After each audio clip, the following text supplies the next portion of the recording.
Hey everyone, this is the second video of the wound healing and scar management series. So this is the second phase of wound healing. There are 4 phases altogether.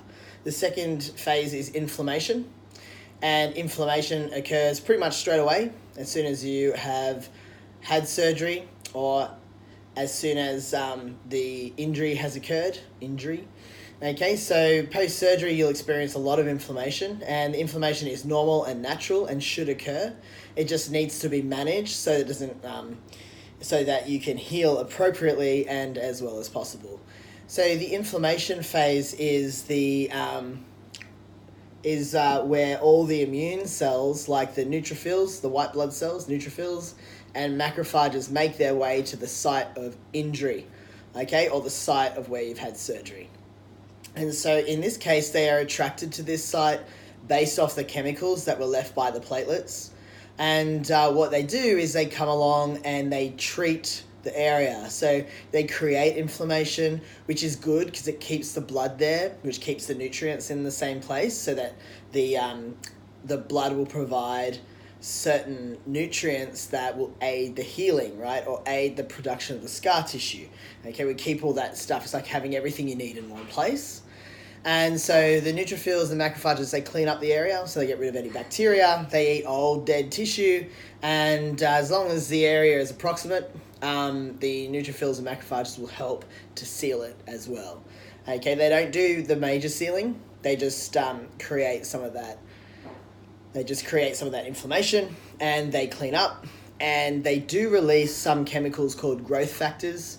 Growth factors help the matrix heal, help the matrix extend and create like a boundary, okay, or connection. They help them connect.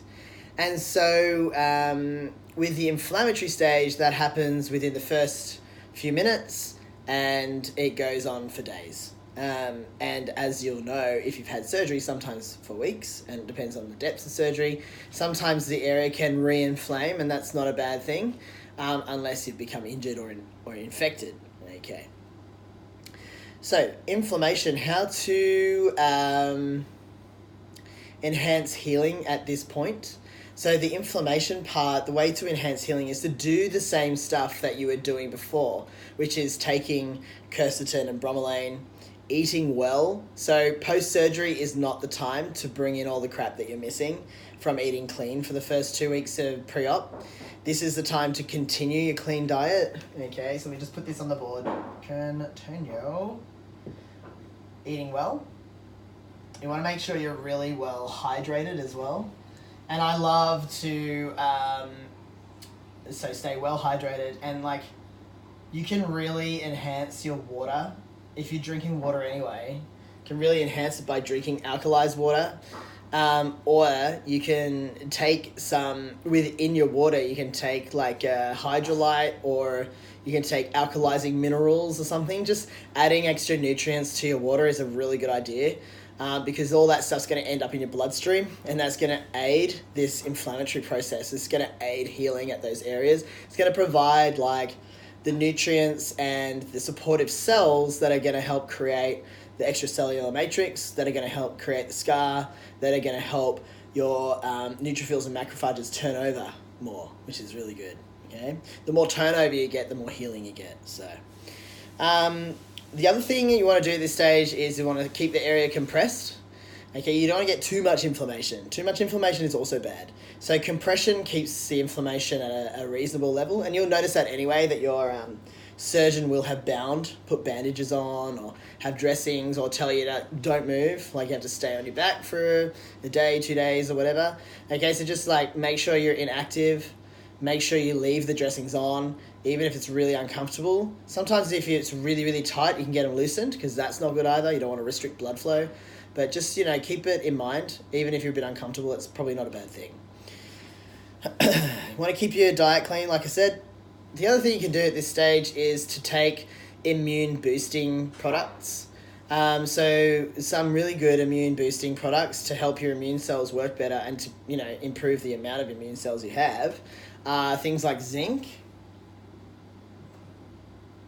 turmeric,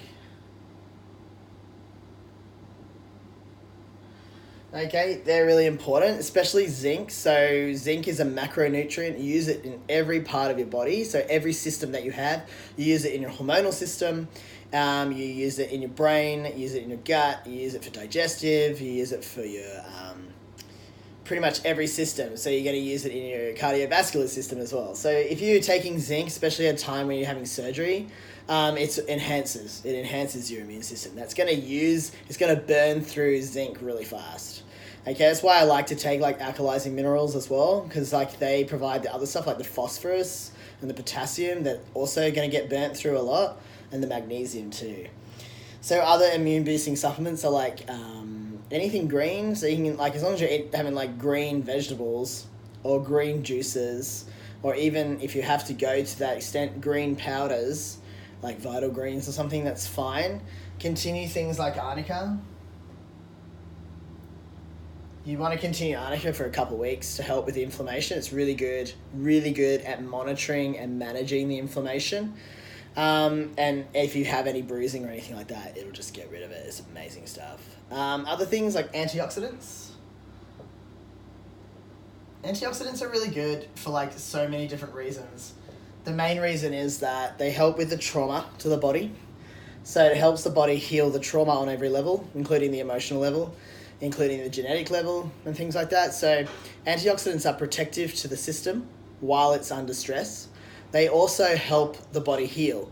And so obviously we want that. The other thing about antioxidants that's cool, especially at this stage, is that just coming out of surgery, you're going to be taking all sorts of medications like anti-inflammatories, antibiotics, probably pain relief as well, and you just had general anesthetic. So your body has to work to metabolize these drugs, and they all go through the liver, and some of them go through the kidneys. So things like antioxidants, they support the liver in detoxing these. So you don't want these chemical metabolites from the drugs backwashing into the bloodstream and ending up in your injury site. You don't want that. It's not going to help your healing at all. You want to stay clean. So antioxidants are really good for that. Some really good antioxidants are N-acetylcysteine. Just put that down. N-acetylcysteine.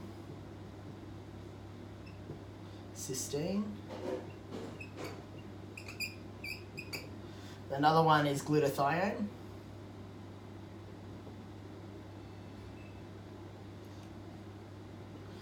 But even resveratrol is very good for the blood and as an antioxidant.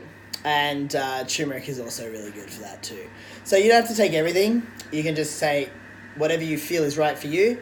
What matters is that you take them at the right time.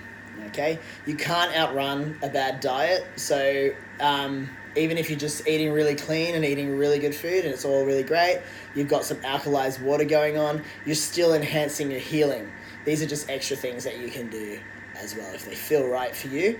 Or if you're someone who's prone to getting sick anyway without going through the trauma of surgery, if you're someone who's prone to getting acne, if you're prone to getting nauseous, UTIs, especially like any of these chronic health conditions, if you're under stress, under the stress of surgery, they will get worse. So you can do these things and it will help your body cope while you're in while you're in recovery from surgery. Awesome. So that's the second phase done. Stay tuned for the third phase.